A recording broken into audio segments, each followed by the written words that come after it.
तो फ्रेंड्स अभी जो हम लोग देखने वाले हैं वो alternating voltage applied to a resistor, मतलब कि अल्टरनेटिंग वोल्टेज हम लोग रजिस्टर में अप्लाइड करते हैं तो फिर क्या क्या कंडीशन आती है या किस कंडीशन पे अप्लाई करते हैं वो सारा चीज़ देखेंगे। उसका डेरिवेशन कैसे होता है, एग्जाम में किस प्रकार का पूछा जाता है, वो सब सारी चीज़ हम लोग यहाँ देखेंगे। उसका फेजर डायग्राम क्या होता है ये भी हम लोग देखेंगे इस पूरे सीरीज में, या बोलिए कि पूरे वीडियो में। तो देखेंगे कि अल्टरनेटिंग यानी एसी वोल्टेज जो अप्लाइड करते हैं हम लोग रजिस्टर में तो फिर क्या कंडीशन होती है। तो सबसे पहले कि सर्किट के अंदर क्लोज सर्किट बनाते हैं हम लोग, जिसमें एक सोर्स लगाते हैं, उसका नाम है एसी सोर्स। और एसी सोर्स को हमने V equal to V naught sine omega t लिखा है। ये एसी सोर्स है, शायद आपको हम पहले बताए हैं कि क्या होता है एसी करंट और एसी वोल्टेज। आप लोग भी पिछले जाके वीडियो में देख सकते हैं चीज़ों को, जिसमें इसमें जैसे इसमें करंट फ्लो होने लगेगा आई, जब हम लोग इसमें पोटेंशियल ड्रॉप करेंगे या पोटेंशियल इसको देंगे तब तो आर के थ्रू से जाएगा और करंट ये क्लोज सर्किट बनाते हुए करंट इसमें फ्लो करने लगेगा। हम लोग देखते हैं कि जो एसी वोल्टेज जो हमने अप्लाई करा है यहाँ पर हेयर, अगर आप देखें इसको तो एसी वोल्टेज जो है मेरा वोल्टेज वो क्या है, V equal to V naught sine omega t ये। और इसमें जो रेजिस्टेंस जो आर ऑफर कर रहा है तो ओम्स लॉ से अगर हम देखें कि क्या होता है ओम्स लॉ, यहाँ पर देखिए कि इसका ओमेगा टी के रेस्पेक्ट में ये चेंज कर रहा है ये पूरा वैल्यू।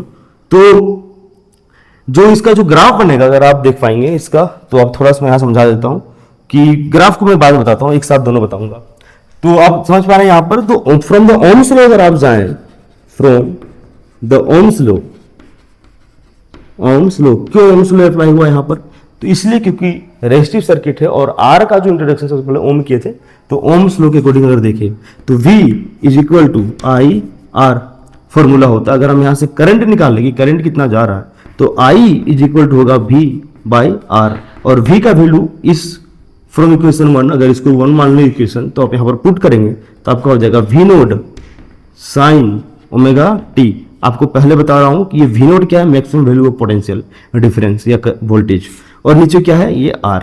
अगर इसको थोड़ा सा और अच्छा समझे हम लोग तो I इज इक्वल टू आपका होगा V नोट बाई आर और ये साइन ओमेगा टी। तो V नोट बाय आर जो है ये पीक वैल्यू ऑफ करंट देगा, क्योंकि पीक वैल्यू ऑफ पोटेंशियल यहाँ पर शो कर रहा है। तो आप देख पा रहे हो कि V नोड है जो V नोड बाय आर है वो क्या देगा हमारा I नोड, और इसी को बोलते हैं peak value of current, peak value of current, value of current. तो ये जो आपका पीक वैल्यू ऑफ करंट देगा, तो हम लोग इस इक्वेशन में पुट करें तो आई का जो वैल्यू आ जाएगा वो आपका आएगा, इसका पूरा का मतलब हो गया आई नोड, ये आ गया साइन ओमेगा टी। आपका इक्वेशन ये आया। इक्वेशन 1 और इक्वेशन 2 जो अभी हम देखें इक्वेशन 2, इसमें कोई बेसिक डिफरेंस है नहीं, दोनों का फेज सेम है, दोनों ओमेगा टी से साइनसोइडल का केस है। यस, ट्रिग्नोमेट्रिक फंक्शन क्या है साइन, दोनों का फेज डिफरेंस क्या है 0, दोनों का फेज डिफरेंस 0 है, इसका मतलब दोनों एक ही ग्राफ से रिप्रेजेंट करेंगे हम लोग और दोनों का फेज डिफरेंस 0 होगा, एक ही तरह का पाथ फ्लोट होगा। तो अगर मान लीजिए कि अगर ये पॉइंट है आपका मैक्सिमम वैल्यू V नोड का, तो इसका ठीक नीचे जो होगा ये आपका बताएगा minus V node, maximum peak value of current voltage in a negative way. और यहाँ पूरा टाइम ये t तक का है, तो ये आपका जो कहलाएगा ये t/2 कहलाएगा, ये 0। और आप जानते हैं कि यहाँ पर मैक्सिमम होगा ये पॉइंट पर। तो अगर हम यहाँ पर ग्राफ ड्रॉ करें तो आपको जो पीक वैल्यू तक जाएगा वो इसको टच करते हुए वापस sin π/2 तक आएगा, ऐसे sin t/2 तक, फिर वापस जो है ये इस पाथ को फॉलो करेगा और यहाँ से इसका ग्राफ बनेगा आपका ऐसे। तो आप देख पा रहे हैं यहाँ का जो पॉइंट है पीक वैल्यू और यहाँ का जो पीक वैल्यू पॉइंट है ये आपका पीक वैल्यू ऑफ वोल्टेज देगा V नोट। यहाँ पर फेज डिफरेंस नहीं होने के चलते ये भी जो करंट है वो भी 0 से स्टार्ट होगा, लेकिन इसका जो हाइट होगा आपका ग्राफ का वो थोड़ा छोटा होगा in comparison of V note. इधर का भी जो हाइट है वो थोड़ा छोटा होगा in comparison of V note. ये हाइट छोटा होने का क्या मतलब है उसको मैं अभी बता रहा हूँ। ये जो करंट है वो बनाएगा आपका I नोड प्लस में, और ये जो करंट आता है इधर से ये बताएगा माइनस में I नोड। ये छोटा इसलिए बना क्योंकि इसमें रेजिस्टेंस R लगा हुआ है, जितना पोटेंशियल ड्रॉप दिए हम लोग यहाँ से और यहाँ कुछ ड्रॉप हो गया और नेट पोटेंशियल जो है वो थोड़ा कम मिला, जो सर्किट में फ्लो हुआ करंट को फॉलो होने के लिए जो मिला, इसका मतलब रेजिस्टेंस होने के चलते करंट थोड़ा सा कम हुआ। तो कितना कम हुआ, तो ये जो आप देख पा रहे हैं यहाँ से ये डिफरेंस इतना कम हो गया। बहरहाल हम लोग टॉपिक पे आते हैं कि देखिए ये जो वेयरिंग पोटेंशियल है दोनों का फेज क्या है, सेम। अगर इस पॉइंट पे जीरो है दोनों, तो दोनों का पोटेंशियल का भी आई नोट का भी जीरो। यहाँ पर T/2 पे भी जीरो है, ये क्या बताया था T मैक्सिमम, यहाँ पर भी जीरो है। तो आप देख पा रहे हैं दोनों कैसा है, फेज डिफरेंस दोनों का सेम है। अभी जो हम लोग देखने वाले हैं average power distributed in resistors. आपको मालूम होगा कि I = I0 sin omega t और V = V0 sin omega t हम लोग यहाँ रखें और इसमें हम लोग रिप्रेजेंट करा। आपको मालूम है ये जो साइन दिख रहा है आपको इसी, और यहाँ का जो AC सोर्स होता है इसी साइन को लेकर के यहाँ दिया गया है। मतलब ये जो सोर्स है इस तरह से देते हैं हम लोग साइन। चलिए हम लोग यहाँ पर देखते हैं कि पावर क्या होता है। तो पावर का जो फॉर्मूला होगा, पावर जो होता है P = होता है VI। तो आप यहाँ पर V भी है आपके पास और I भी है, इसको पुट करेंगे तो ये एवरेज पावर पूरा निकल के आएगा आपके पास। तो ये आपका VI। अगर इसी बात को अगर आप करें कि नहीं R रेजिस्टिव सर्किट के लिए है तो R भी होना चाहिए, तो आप जानते हैं ओम्स लॉ से जो V = क्या होता है IR। तो यहाँ पर फॉर्मूला अगर पुट कर दें P = IR और ये पहला सा I था, तो P = आएगा I²R।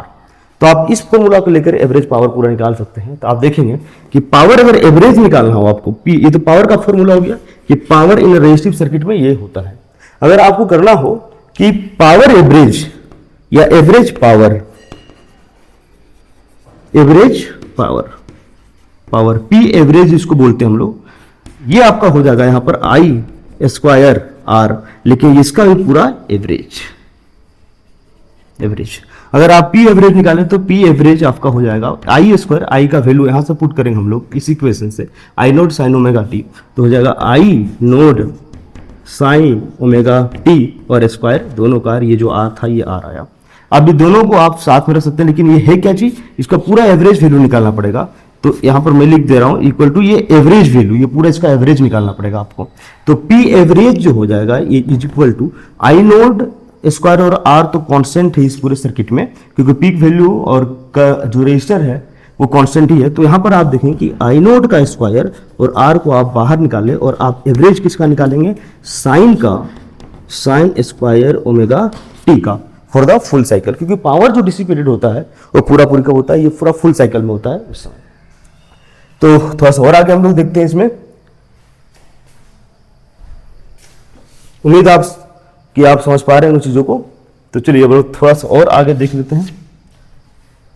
ये तो अगर आप साइन स्क्वायर का एवरेज निकाला तो उससे पहले थोड़ा साइन स्क्वायर का फॉर्मूला समझिए कि साइन स्क्वायर का जो फॉर्मूला होता है, साइन स्क्वायर ओमेगा टी अगर रहेगा तो 1 - cos 2 ओमेगा टी बाई 2 इसका फॉर्मूला होता है। लेकिन हम इसका एवरेज निकाल रहे हैं तो इसका पूरे का एवरेज निकालना पड़ेगा आपको। तो ये जो एवरेज, अगर मैं सिर्फ साइन को पुट करूं, अगर इसको इक्वेशन अभी फिलहाल 1 मान लूं, ताकि 1 कहने मतलब है कि 2, इसको 3 मान लेता हूं, क्योंकि 1 और 2 उधर तो लिया था मैंने, ये मैं 3 ले रहा हूं इक्वेशन आपका, ये इक्वेशन 3। तो इक्वेशन 3 को हम लोग देखेंगे कैसे हम लोग यूज कर रहे हैं। तो साइन स्क्वायर ओमेगा टी जो यहाँ लिखा होगा साइन स्क्वायर ओमेगा टी, इसका एवरेज, इसका हम लोग एवरेज निकाल रहे हैं। एवरेज जब भी निकलता है पावर के लिए तो फुल साइकिल में होता है, क्योंकि पावर डिसिपेटेड हाफ साइकिल में निकाल सकते हैं, फुल साइकिल में कितना पावर डिसिपेटेड हुआ उसको फाइंड करना होता है कभी भी। तो कंप्लीट साइकिल लिया जाता है, मतलब पूरा जीरो से पूरा टाइम पीरियड टी तक का। तो आप देखेंगे कि यहां भी पूरा क्या हो जाएगा, एवरेज ये फाइंड होगा। तो 1/2 को अलग कर देते हैं यहाँ पर, और आपका जो वैल्यू आएगा इसको ब्रैकेट के अंदर ही minus average of cos 2 omega T. देखिए क्या हुआ क्या, ये मैं समझाता हूँ आपको थोड़ा सा इसको और अच्छा से किया जा सकता है। अगर आप ये 2 पूरा बाहर निकाल लें तो 1/2 हो गया आपका, और ये average of 1 - cos 2 omega t ये आपका आया, ये पूरा। तो अब ये एवरेज 1 का नहीं निकलेगा ना, ये पूरा, फिर ये cos साइन का, ये कोसाइन, ये जो cos का फंक्शन है वहां पर निकलेगा। तो आपका हो जाएगा 1/2 और यहाँ पर 1 minus average of cos 2 omega T. तो हम लोग cos 2 ओमेगा टी का एवरेज अगर निकालना चाहें तो average of cos 2 omega T अगर फाइंड करें आप इसका वैल्यू, तो इंटीग्रेट करना पड़ेगा 0 से t का लेकर, और यहाँ पर cos 2 ओमेगा टी dt के रेस्पेक्ट में, जब dt के रेस्पेक्ट में मल्टीप्लाई किया आप t से डिवाइड भी करें तो कंप्लीट साइकिल इसीलिए हम t से डिवाइड कर दे रहे हैं वो पूरा, तो आपका वैल्यू निकल के आ जाएगा। तो इज इक्वल टू यहाँ पर कॉस का जो होता है वो होता है आपका साइन में साइन 2 ओमेगा टी, और इसका जो कोफिशिएंट है वो 2 ओमेगा यहाँ पर आ जाएगा, और आपका आएगा 0 से लेकर t तक। 0 से लेकर t तक जब आएगा तो आप देख पा रहे होंगे जब यहाँ t पुट करेंगे आप सॉरी t की जगह पे, तो आप आएगा यहाँ पर 1/2 ओमेगा, और ये साइन का फंक्शन है तो साइन, देखिए इसको हम बाहर निकाल लिए तो आपका लेट पुट कर रहा हूँ, पहले t की जगह पे 2 पुट होगा, ये t की जगह पे कैपिटल T पुट होगा, तो 2 ओमेगा का वैल्यू होता है 2 पाई बाई टी, और ये t जब यहाँ पुट होगा तो इंटू में t माइनस लगता है, और आपका साइन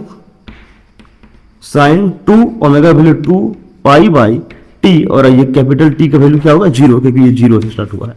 तो आप देख पा रहे होंगे यहाँ पर कि 1/2 ओमेगा जो है ये t से t कैंसिल आउट होगा तो 2 पाई 2 की जगह 4 पाई। तो आप एक सर्कल बना करके देख सकते हैं पूरा कि कैसे वर्क होता है। ये होता है 0, ये होता है पाई, तो 0 से पाई, फिर ये 2 पाई, फिर ये 3 पाई, फिर ये 4 पाई यानी 0, यानी साइन 0 का वैल्यू क्या होगा 0 होगा। माइनस में यहाँ पर 0 से मल्टीप्लाई होती है ये भी 0 होगा, ब्रैकेट के बाहर जो कोई भी हो मल्टीप्लाई में पूरा कंप्लीट क्या हो जाएगा 0। जैसे पूरा कंप्लीट 0 होगा इसका मतलब एवरेज ऑफ cos 2 ओमेगा 2 आपको क्या आया 0। मैं इसको मिटा देता हूं ताकि आप आपको इसकी शॉट लेना ले लीजिए या समझना है तो समझ लीजिए, लेकिन इसको मिटा रहा हूं ताकि मेरे पास स्पेस बन पाए।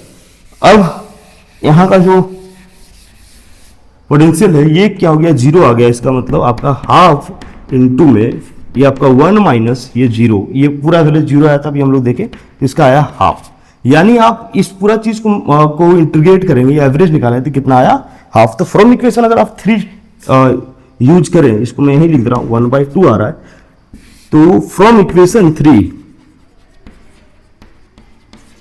3 का बात करें तो इक्वेशन 3 में ये हमारा इक्वेशन 3 है, तो आई नोट का स्क्वायर आर, और इसका पूरा वैल्यू कितना आया है 1/2। तो पावर जो है एवरेज के लिए वो हो जाएगा आई नोट का स्क्वायर और ये आपका आर, और ये पूरा वैल्यू आया 1/2 यानी 1/2 ये आपका। लेकिन आपको बताया था कि जब हम लोग मीन वैल्यू या फिर बोलिए कि आरएमएस वैल्यू का यूज कहाँ करते हैं, तो जहां पर रजिस्टर लगा हो, रजिस्टर लगाने का कहने का मतलब है कि हीटिंग इफेक्ट देगा, जहां पर हीटिंग इफेक्ट हो रजिस्टर लगा हो वहां पर कौन सा वैल्यू यूज करते हैं, मीन या फिर आरएमएस, सोच के बताइए। अगर आपको नहीं पता तो लास्ट का वीडियो जो हमने अपलोड करा उससे आप देख सकते हैं कि मीन वैल्यू का यूज या आरएमएस वैल्यू का यूज कहाँ करते हैं। तो जहां पर हीटिंग इफेक्ट देता हो वहां पर कौन सा वैल्यू यूज करते हैं आरएमएस वैल्यू। तो हम ये आई नोट को आरएमएस वैल्यू से रिप्लेस करूंगा तो आप देखेंगे क्या वैल्यू बनेगा मेरा। तो आपको मालूम हो सकता है कि आई आर एम एस का वैल्यू जो होता है वो आई नोड बाई √2 होता है, ये पूरा वैल्यू है आर एम एस का, पीक वैल्यू बाय √2। तो यहाँ पर जो हम लोग रिप्लेस करेंगे पीक वैल्यू बाय √2 से, तो आपका आई नोड का जो वैल्यू निकल के आएगा वो आपका आएगा आई आर एम एस यानी √2 times I R M S. तो ये आई नोड का वैल्यू यहाँ पर पूरा पुट करेंगे हम लोग, तो देखेंगे कि पावर का जो एवरेज वैल्यू आया है आई नोड का हो जाएगा आपका √2 का स्क्वायर करेंगे तो सिर्फ 2 आएगा, और आई नोड स्क्वायर है तो आई आर एम एस का square, I R M S का स्क्वायर डिवाइड बाई ये 2 था तो 2, और ये आर है तो आर, ये कट जाएगा यहाँ से यहाँ। तो आपका जो निकलेगा पावर का एवरेज वैल्यू जो आएगा वो आपका आएगा I square R M S into R, I square R M S into में आर, तो ये आपका एवरेज पावर। तो average power of the full cycle of circuit which have the only resistive यानी रेजिस्टिव सर्किट फास्ट जो value होता है वो पावर एवरेज का 0 नहीं होता कितना है I R M S square into में आर। आई होप आपको समझ में आया होगा कि फुल साइकिल के लिए पावर जो होता है डिसिपेटेड इन रेजिस्टिव सर्किट में वो कितना होता है I R M S square into में आर। और ये फेजर डायग्राम, और आप मालूम है ये इस तरह का साइनसोइडल वेव है, इसलिए यहाँ पर सोर्स साइन में साइनसोइडल वेव लगता है, इसको ध्यान रखिएगा, इसी तरह का साइन देना चाहिए उसमें, है ना। तो थैंक यू।